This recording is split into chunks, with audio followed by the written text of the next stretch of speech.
What's up, everyone? So today I want to get into the looks maxing and anti-aging product that is absolutely mandatory if you want to maintain your looks.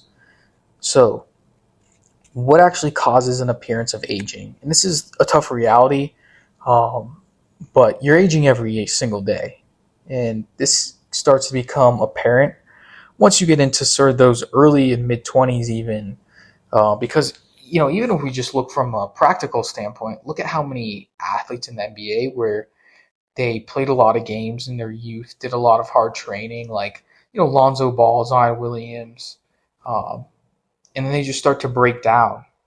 Right when they get into the NBA, a lot of these young guys in the NBA get a lot of injuries, and that's just due to the fact that the more work you put on your body at a younger age, the more it's going to age, and you're eventually going to have to pay those consequences earlier. So the longevity game is a huge thing you need to take into account when you're sort of going through any looks maxing or longevity transformation. So, what are the two types of aging? Intrinsic, chronological aging. That's pretty much the aging that's passing each day. It's natural. It's just your natural body processes. Now, what's the extrinsic environmental aging? Well, this is going to come from your diet, sunlight, smoking, sleeping, alcohol usage, and basically any single lifestyle factor that's going to come into play. Now, each of these, like smoking, nutrition, sleep hygiene, all these I could go into in other videos about the specific impacts they have. But the one we're going to focus on today is, well, which one causes the most aging in terms of appearance? And that's going to be sunlight. And really, to summarize it, UV damage. So UV damage, which is pretty much known as photoaging, that's what causes 80 to 90% of visible aging. And that statistic is pretty mind blowing because when we think about these lifestyle factors, like, oh, I'm avoiding alcohol, I have a dialed in diet, I get my sleep, all of this stuff can pretty much be destroyed. If you go into some field, some job where you're going to be in the sun all day and you don't wear sunscreen and you just destroy your skin. So this is the thing where you really have to be careful and you can't take any chances with it. And the reason why is if we look at sort of the more of the bottom points of this, you're getting elastin damage, pigment changes, oxidative stress. It's really going to be pretty much detriment to your DNA and skin. But the main point I really think that's important to touch on from this page is that you're breaking down collagen. So UV light um, is pretty much what's going to destroy collagen. So the less collagen you have, the more wrinkles and sagging you're going to get, which is going to lead to that older appearance that we don't want. And the fact that is pretty mind blowing too is that your collagen production is going to start slowing in your early 20s. And at 25, that's when you start losing about 1% per year. So when you reach, mid 50s, you could easily have lost, 30% of your collagen. And, the more of those other lifestyle factors, think about your nutrition, sleep, if those aren't dialed in, like, it's only going to get worse for you. And obviously genetics play a big role, but collagen maxing is going to be something you really have to think about because just from a practical standpoint, to go into why this is important, and it's more than just avoiding sun to look better. You never know what type of life situation you're going to be in when you're in your mid 30s or your 40s. You could get to a situation where maybe you do want to be single into those years and enjoy those years, make that last a little bit longer. And if you have pretty much destroyed your looks, whether it's through sunlight or other lifestyle habits, you really aren't going to be able to maximize, your ROI of like waiting longer in life to potentially, find a girl you want to be with for the rest of your life.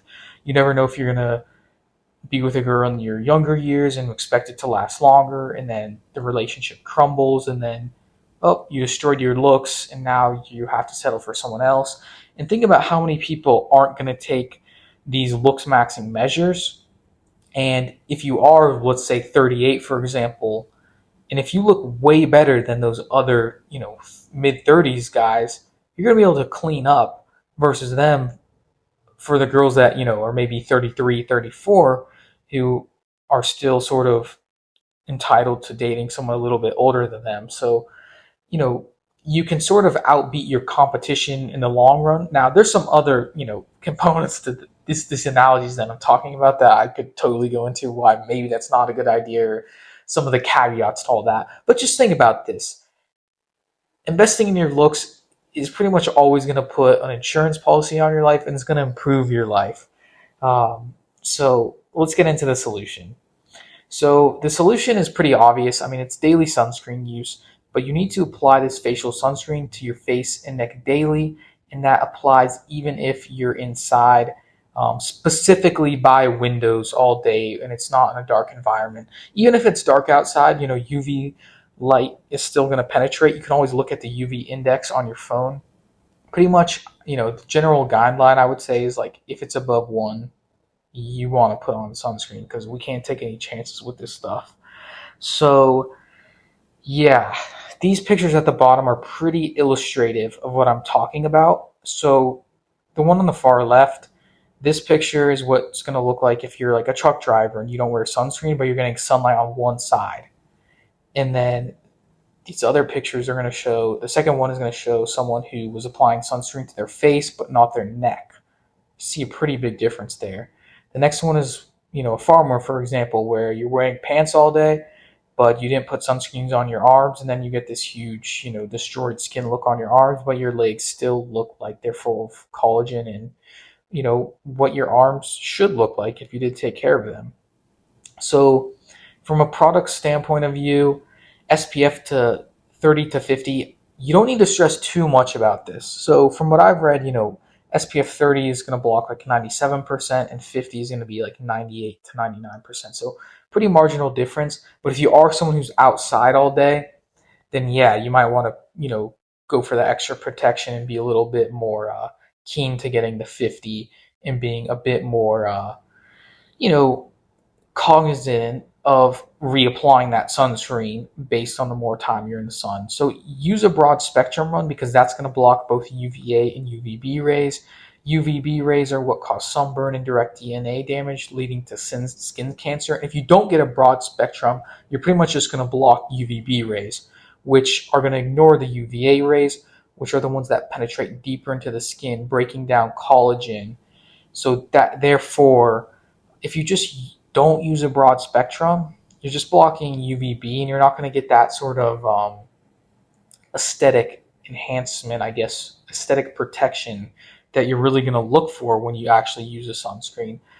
And the last point I wanted to make was I have this picture of Paul Saladino, and I just want to point out there's a lot of people within the Looks Maxing community that promote getting a lot of sun exposure. And when you're young, you might get a nice tan and it'll look cool, but you know it's not because you're on a carnivore diet and then you started eating carbs, specifically fruit, that you may look like you've aged a lot in a few years. No, that's going to be the sun. I don't really pay attention that much to this carnivore community, but like if you look at any of Paul's videos that I've seen where carnivores talk about him, it's like the actual sun damage he's getting is more so from, I think, his direct sunlight exposure from like surfing and working out outside. And that's the problem. A lot of carnivores are going around this ancestral health route where they're not promoting sunscreen, and we'll see what happens in the long term. But that's not really the point of this video. I just want to encourage you guys to use that daily sunscreen on your face and neck. And I'll catch you guys in the next video.